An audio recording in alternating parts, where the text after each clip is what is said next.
दोस्तों, पृथ्वी पर पहला मानव कौन था, या कहें कि मानव की उत्पत्ति कैसे हुई? इन सवालों पर सभी धर्मों और विज्ञान की अलग अलग राय है। हमारे देश में हिंदू मान्यता के अनुसार धरती पर पहला आदमी मनु हुआ। मत्स्य पुराण में जिक्र है कि पहले ब्रह्मा जी ने दैवीय शक्ति से शतरूपा यानी सरस्वती जी की रचना की। फिर शतरूपा से मनु का जन्म हुआ। मनु ने कठोर तपस्या के बाद अनंती को पत्नी रूप में प्राप्त किया। शेष मानव जाति मनु और अनंती से उत्पन्न हुई मानी गई है। दोस्तों, अगर आप धार्मिक दृष्टिकोण पर एक अलग वीडियो देखना चाहते हैं तो हमें कमेंट बॉक्स में लिखें, लेकिन वैज्ञानिक दृष्टिकोण इससे बिल्कुल अलग है। आज के इस वीडियो में हम विस्तार से जानेंगे कि मानव उत्पत्ति पर विज्ञान क्या कहता है, इसलिए वीडियो को अंत तक जरूर देखना। अगर अभी तक आपने हमारे चैनल को सब्सक्राइब नहीं किया है तो चैनल को सब्सक्राइब कर लें और बेल आइकन को दबा दें। तो आइए जानते हैं कि पृथ्वी पर मनुष्य की उत्पत्ति कैसे हुई, किसके द्वारा हुई शुरुआत में मानव की उत्पत्ति। मानव उत्पत्ति का क्या है राज, क्या कहता है विज्ञान मानव उत्पत्ति के बारे में। दोस्तों, यह सवाल आपके मन में भी उठते होंगे, लेकिन मानव उत्पत्ति के इस रहस्य को जानने के लिए हमें 4 अरब साल पहले की दुनिया को जानना होगा। असल में आज की पृथ्वी से 4 अरब साल पहले पृथ्वी बेहद गर्म थी, यानी कि यहाँ जलता हुआ लावा और मैग्मा पाया जाता था। उस समय पृथ्वी का अनुमानित तापमान 1000 डिग्री सेल्सियस से 1600 डिग्री सेल्सियस था। करीब 3.9 अरब साल पहले पृथ्वी का तापमान कम होना शुरू हुआ और इसी कारण यहाँ तेज बारिश हुई। यह बारिश कई सालों तक हुई। लगातार हुई इस बारिश से पृथ्वी का लगभग 80% भाग समुद्र में डूब गया। बाकी का 20% भूभाग ठोस होकर ठंडा होकर धरातल बन गया, जिस पर आज भी हमारा जीवन चल रहा है। इस भूभाग के कुछ बड़े हिस्सों के आपस में टकराने से धरती पर पहाड़ों का निर्माण हुआ। समुद्र के पानी से भाप बनी और पहाड़ों पर बारिश हुई, जिससे ग्लेशियर का निर्माण हुआ और धीरे धीरे पृथ्वी बेहद ठंडी हो गई। इसी समय समुद्र में हो रही रासायनिक क्रियाओं से समुद्री सूक्ष्म जीव पैदा हुए।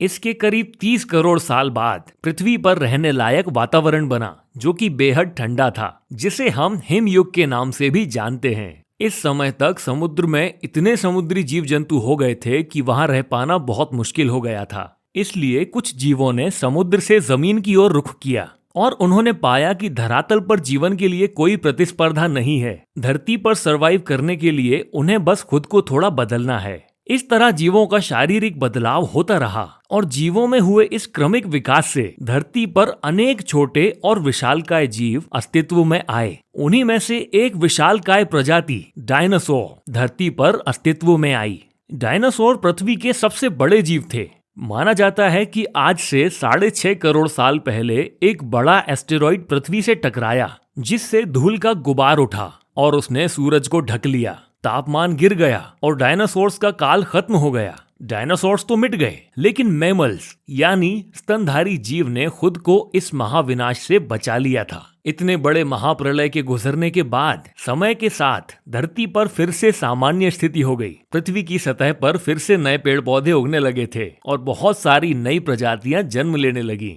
अब जो प्रजाति आई वो सीधे खड़े होकर चलने में सक्षम थी। लगभग 4.7 करोड़ साल पहले धरती के टेक्टोनिक प्लेट्स में हलचल हुई और महाद्वीप आपस में टकराने लगे। अब इससे हिमालय जैसे विशाल पर्वतों का जन्म हुआ। इन विशाल पर्वतों के जन्म से मौसम का पैटर्न बदलने लगा और पृथ्वी ठंडी होने लगी। नई नई नदियों का जन्म हुआ। 3 करोड़ साल पहले ग्लोबल कूलिंग हुई, जिसके बाद पृथ्वी पर बड़े बड़े घास के मैदान बनने लगे और जंगल घटने लगे। इस तरह से ऐसे जानवर विकसित हुए जो खुले मैदान में रहने के लिए उपयुक्त थे और उन्हीं में दूसरे जानवरों को खाने वाले जानवर भी विकसित होने लगे। 1 करोड़ साल पहले पृथ्वी वह रूप लेने लगी जिसे आज हम देख रहे हैं। 40 लाख साल पहले धरती की टेक्टोनिक प्लेट में एक बार फिर से हलचल हुई और अफ्रीका के पूर्वी इलाकों में एक नई पर्वत श्रृंखला का निर्माण हुआ। ये पर्वत श्रृंखला थी अफ्रीकन रिफ्ट वैली और इसके आने से इन जंगलों में आने वाली मौसमी हवा पूरी तरह से रुक गई और बारिश आनी बंद हो गई।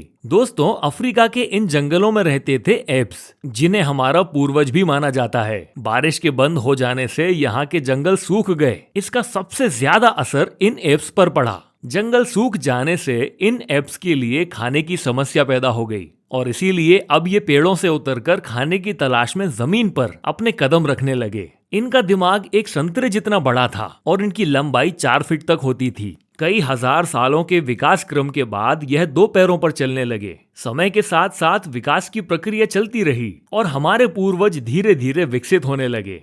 30 लाख साल पहले हमारे पूर्वजों का दिमाग काफी बड़ा हो गया था। माना जाता है कि इंसान और एप्स एक ही सोर्स से विकसित हुए और वो सोर्स था होमोडियन। कहा जाता है कि यह प्रजाति हमारे साझा पूर्वज थे। शरीर से यह बंदर और इंसान दोनों की तरह दिखाई देते थे। ज्यादा समय पेड़ पर रहने के अलावा यह झुककर चलते थे। हालांकि इनके शरीर की बनावट कैसी थी वह किसी को नहीं पता, लेकिन एक बात तो तय है कि इंसान और एप्स को विकसित करने वाली प्रजाति यही थी। आगे चलकर यह एप्स और विकसित हुए। कुछ एप्स पेड़ पर ही रहना चाहते थे, जबकि कुछ ने विकसित होकर जमीन पर चलना शुरू कर दिया था। जो अब भी पेड़ पर रहना चाहते थे वह बने गोरिल्ला, जो कि आज भी धरती पर मौजूद है। और आगे इन प्रजातियों में कोई खास विकास नहीं हुआ, लेकिन जिन्होंने विकसित होकर जमीन पर चलना शुरू कर दिया था वो थे होमोडियन, जो आगे चलकर दो भागों में विभाजित हो गए। एक बने पेन पेनिस्कर्स और चिंपैंजी। इनका डीएनए आज भी इंसान से 99% तक मेल खाता है।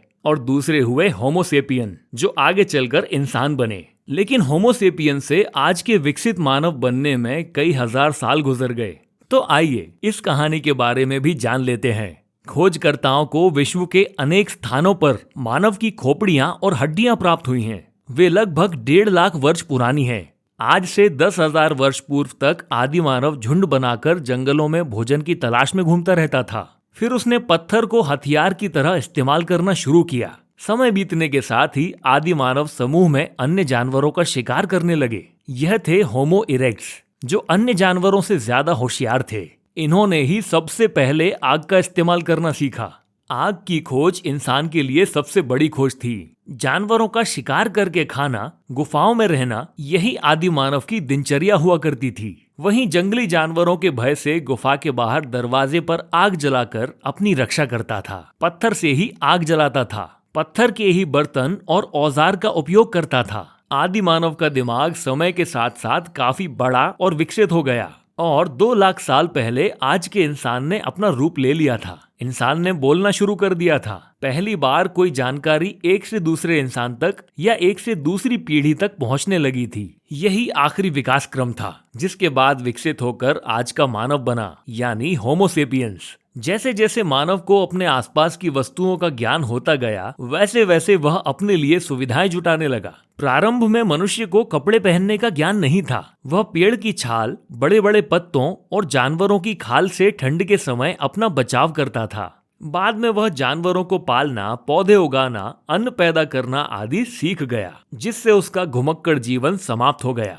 वह एक स्थान पर बनी झोपड़ी बनाकर रहने लगा और खेती करने लगा। उसने कुत्ते, बकरी, भेड़ आदि जानवरों को पालतू बना लिया। उनसे अपने कार्य में सहयोग लेने लगा। धीरे धीरे मानव ने धातु की खोज की। उसने पहिया बनाना सीखा। साथ ही पत्थर की चाक बनाकर मिट्टी के बर्तन भी बनाने लगा। और इस तरह मनुष्य के विकास का क्रम लगातार जारी रहा और अब भी जारी है। यह एक अनवरत चलने वाली क्रिया है, जो शायद तब तक चलती रहेगी जब तक यह धरती है। तो दोस्तों, यह थी धरती पर जीवन के आरंभ की कहानी। मनुष्य के आदि मानव से आज तक के आधुनिक मानव बनने की कहानी। आशा है आपको हमारा आज का यह वीडियो पसंद आएगा। तो दोस्तों, आज के वीडियो में बस इतना ही। अगर आपको यह वीडियो पसंद आया हो तो लाइक और शेयर करें और ऐसे ही इंटरेस्टिंग वीडियो देखने के लिए चैनल को सब्सक्राइब करें। जल्द मिलते हैं आपसे अगली वीडियो में। धन्यवाद।